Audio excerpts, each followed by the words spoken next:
আপু রোজা কি? রোজা বা সিয়াম হলো ইসলাম ধর্মের একটি গুরুত্বপূর্ণ ইবাদত। সূর্যোদয় হতে সূর্যাস্ত পর্যন্ত কোনো খাবার বা পানীয় থেকে বিরত থাকার নামই হচ্ছে রোজা। এটি ইসলামের 5টি মূল স্তম্ভের মধ্যে একটি। আপু মানুষ কেন রোজা রাখে? রোজা রাখার মূল উদ্দেশ্য হলো আত্মশুদ্ধি এবং আল্লাহকে সন্তুষ্ট করা।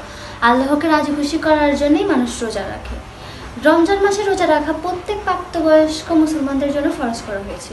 কোরআনে বলা হয়েছে, হে ঈমানদারগণ, তোমাদের ওপর রোজা ফরজ করা হয়েছে যেমন ফরজ করা হয়েছিল তোমাদের পূর্ববর্তীদের ওপর, যাতে তোমরা তাকওয়া অর্জন করতে পারো।